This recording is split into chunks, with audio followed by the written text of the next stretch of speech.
मित्रों, जैसा कि आप सभी ने देखा होगा कि हिंदू धर्म में जब भी किसी की मृत्यु हो जाती है, तब उसके मृत शरीर का अंतिम संस्कार कर दिया जाता है और फिर मृत आत्मा की मुक्ति के लिए मृतक के परिवार वालों के द्वारा उसकी 13वीं भी मनाई जाती है। परंतु क्या कभी आपने सोचा है कि आखिर 13वीं मनाई क्यों जाती है और इससे उस मृतात्मा को क्या फल मिलता है? अगर इसके बारे में आप नहीं जानते तो आज हम इस वीडियो के माध्यम से जानेंगे 13वीं की महत्व के बारे में, जिसका वर्णन गरुड़ पुराण में किया गया है। 13वीं क्यों मनाई जाती है? गरुड़ पुराण में बताया गया है कि जब भी किसी की मृत्यु हो जाती है तो मृतक की आत्मा अपने परिवार वालों के आसपास ही भटकती रहती है, क्योंकि मृत्यु के बाद मृतक आत्मा में इतना बल नहीं होता कि मृत्यु लोक से यमलोक की यात्रा तय कर सके। इसलिए आप सब ने देखा होगा कि जब भी किसी मनुष्य की मृत्यु हो जाती है तो उसके परिवार वालों के द्वारा मृतक आत्मा के लिए नियमित पिंडदान किए जाते हैं। गुरु पुराण के अनुसार मृत्यु के बाद 10 दिनों तक जो मृतक के नियमित पिंडदान किए जाते हैं, उससे मृत आत्मा के विभिन्न अंगों का निर्माण होता है और इसी तरह 11वें और 12वें दिन शरीर पर मांस और त्वचा का निर्माण होता है। फिर 13वें दिन यानी कि 13वीं को जब मृतक के नाम से पिंडदान किया जाता है, तब उसे इससे ही यमलोक तक यात्रा करने की शक्ति प्राप्त होती है। फिर वे आत्मा यमदूतों के साथ निकल पड़ती है। गरुड़ पुराण की माने तो मृत्युलोक से यमलोक तक जाने में मृत आत्मा को 1 साल अर्थात 12 महीने का समय लगता है। मित्रों, यह भी माना जाता है कि मृतक के परिजनों के द्वारा इन 13 दिनों में किया गया पिंडदान 1 वर्ष तक मृत आत्मा को भोजन के रूप में काम आता है। इतना ही नहीं, गरुड़ पुराण में यह भी बताया गया है कि जिस मृतक आत्मा के नाम से पिंडदान नहीं किया जाता है, उसे 13वीं के दिन यमदूत घसीटते हुए यमलोक की ओर ले जाते हैं और ऐसी आत्मा को यमलोक में बड़ा ही कष्ट पहुंचता है।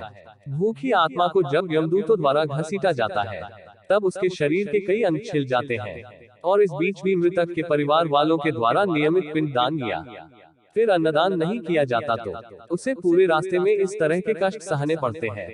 परंतु यदि साल भर के अंदर मृत आत्मा के पिंडदान या फिर अन्नदान कर देता है, तो फिर उसे यमदूत घसीटना बंद कर देते हैं, क्योंकि पिंडदान से आत्मा में बल आ जाता है और मैं अपने पांव पर यात्रा करना आरंभ कर देते हैं। अंतिम शव यात्रा के समय राम नाम सत्य है। गरुड़ पुराण में आगे बताया गया है कि कम से कम 13 ब्राह्मणों को भोजन कराना इसलिए अनिवार्य है ताकि मृत आत्मा को यमलोक की दूरी तय करने में उसे भोजन प्राप्त हो और ये भोजन परिवार वाले अपनी स्थिति के अनुसार करा सकते हैं। क्योंकि गरुड़ पुराण में भगवान विष्णु ने यह भी कहा है कि यदि मृत आत्मा के लिए कर्ज लेकर मृत्यु भोज किया जाए तो ऐसे में आत्मा को पूर्णतः मुक्ति नहीं मिलती है। उसे यह देखकर कष्ट होता है कि उसके परिवार वाले उसके श्राद्ध आदि कर्म के लिए कर्ज के तले डूब गए हैं। कलयुग का अंत कब और कैसे होगा, जानिए पुराणों के अनुसार। आगे गुरु पुराण में यह भी बताया गया है कि यदि कोई मृतक के परिवार को मृत्यु भोज के लिए विवश करता है, यानी कि क्षमता से अधिक लोगों को भोजन कराने के लिए विवश करता है, अथवा उसे मृत्यु भोज के लिए पैतृक संपत्ति को बेचने के लिए कहता है, तो ऐसे मनुष्य को यमदूत कभी माफ नहीं करते। और जब ऐसे मनुष्य को जब मृत्यु होती है तो यमदूत उन्हें कई प्रकार की यातना देते हैं और फिर उन्हें मृत्युलोक में भेज देते हैं। इन सब के अलावा 13वीं के बारे आगे गरुड़ पुराण में बताया गया कि मृत आत्मा के 13वीं होने के बाद परिवार के लोग भी मृतक के लिए शोक करना छोड़ देते हैं, जिसकी वजह से वे लोग शोक मुक्त हो जाते हैं और फिर अपने धर्म कर्म में लग जाते हैं, जिससे जीवन की गति आगे बढ़ने लगती है।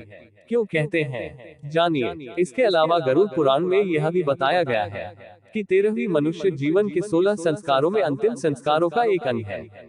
इसके बिना अंतिम संस्कार की पुनर्तः नहीं होती है।